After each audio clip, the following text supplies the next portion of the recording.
আজকে আমি স্যার এবার শুরু করেন, ষষ্ঠ ঘোরাতে শুরু করেন। হয়নি।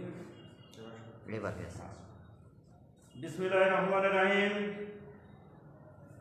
প্রিয় শিক্ষার্থী, এই করোনা প্রাককালে তোমরা বাড়িতে আছো, আশা করি ভালো আছো, সুস্থ আছো এবং বর্তমান সময়ে সরকার যে তোমাদের কার্যাবলী করার কথা বলেছে, অ্যাসাইনমেন্ট, এই অ্যাসাইনমেন্টের নিয়ে তোমরা ব্যস্ত সময় পার করছো এবং সাথে সাথে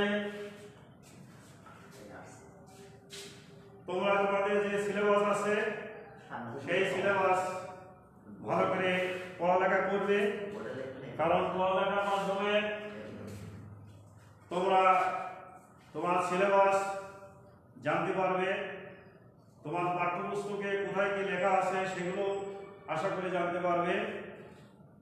তো জীবনে বড় কিছু স্বপ্ন যদি তোমাদের দেখতে হয়, পড়ালেখার কোনো বিকল্প নেই। যারা ভালো পড়ালেখা করে, শ্রেণীতে ফাঁকি দেয় না, আমার জানা মতে তারাই ভালো জায়গায় পৌঁছাতে পারে। তো যাক, আমি আর ওদিকে বেশি কথা বলবো না। আমি আজকে ক্লাস নেওয়ার আগে আমি আমার নিজের পরিচয় জ্ঞাপন করছি। আমি মোহাম্মদ জামাল উদ্দিন, সহকারী শিক্ষক, খালিশপুর বহুমুখী মাধ্যমিক বিদ্যালয়।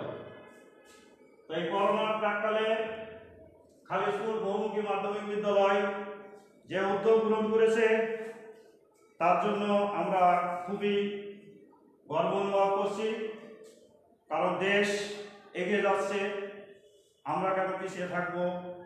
কাজেই আমরা যে আগে চার দেওয়ালের ভিতরে ছাত্রছাত্রীর সামনে ক্লাস নিতাম, তার একটা মজাদায়ক ব্যাপার ছিল, এবং এখন যে আমরা অনলাইনের মাধ্যমে ক্লাস নিচ্ছি এ আরেকটা মজাদায়ক ব্যাপার, কারণ এখানে একজন শিক্ষকের যে অ্যাটিচিউডগুলো আছে সেগুলো ফুটে ওঠে।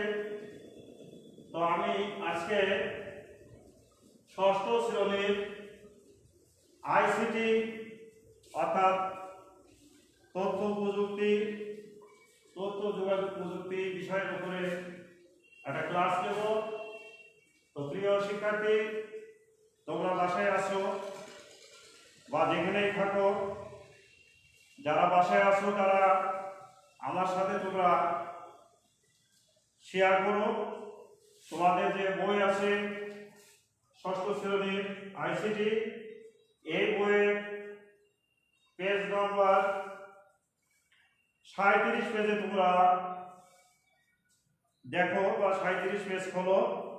তৃতীয় অধ্যায়, এখানে তথ্য যোগাযোগ প্রযুক্তি নিরাপদ ব্যবহার এই সম্পর্কে আমরা আজকে জানব। এবং যারা বইয়ের কাছে নেই, বাড়িতে নেই, এদিক ওদিকে আসো বিভিন্ন কাজে, তারা যখন সময় পাবে তখন আজকে তোমার স্যার যে বিষয়ের উপরে ক্লাস নিলেন এই বিষয় লেসনটায় যে তোমরা ক্লাসটা দেখে নেবে। তো যাক, আমরা প্রথমেই আলোচনা করব পার্ট 1, আইসিটি এর নিরাপত্তা ব্যবহার।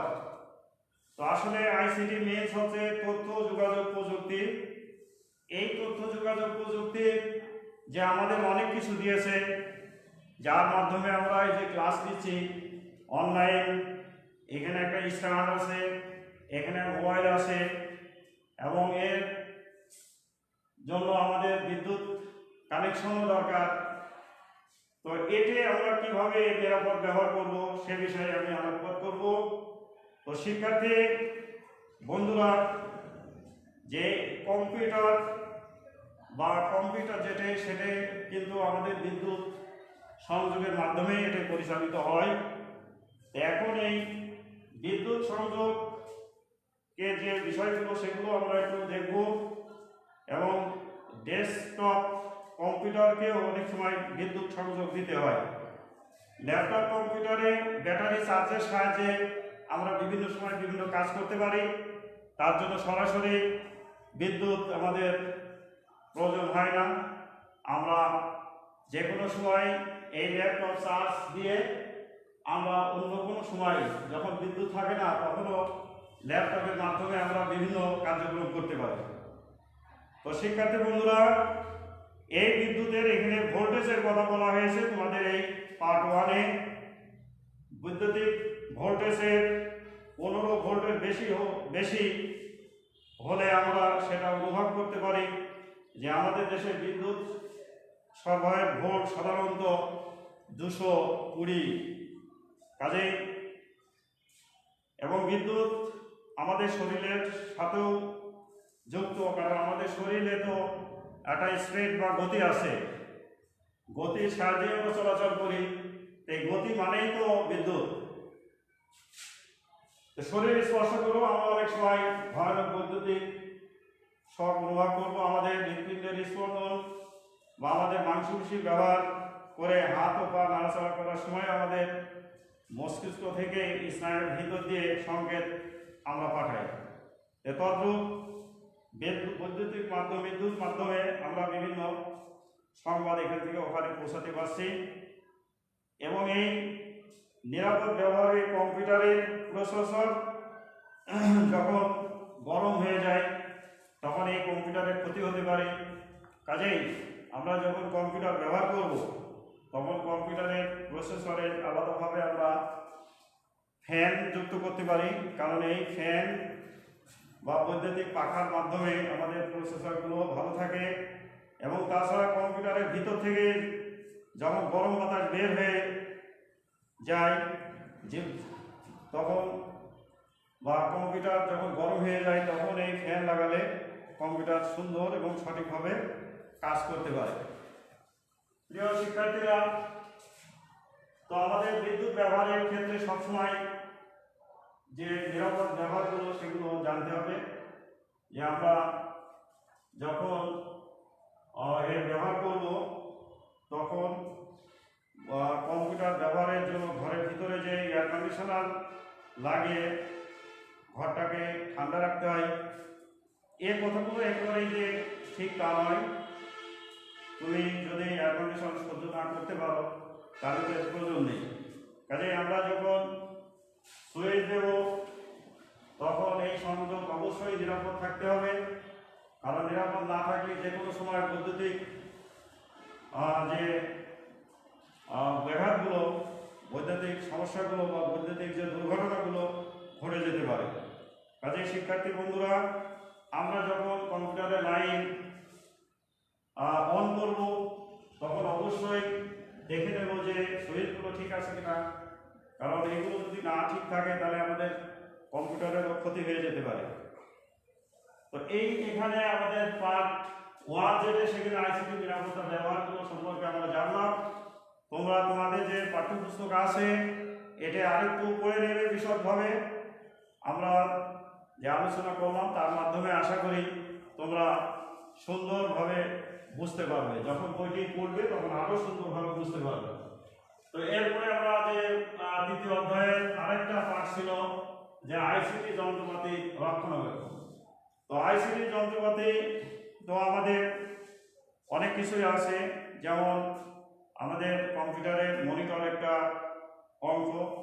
এই মনিটর বেশিরভাগ ক্ষেত্রে মনিটর আমাদের এলসিডি বা আইডি মনিটর, এই ধরনের মনিটর আমাদের সবসময় পরিষ্কার রাখতে হবে, কারণ এই মনিটর যদি পরিষ্কার না থাকে, এখানে যদি ধুলাবালি, পানি এগুলো প্রবেশ করে তাহলে আমাদের মনিটর নষ্ট হয়ে যেতে পারে।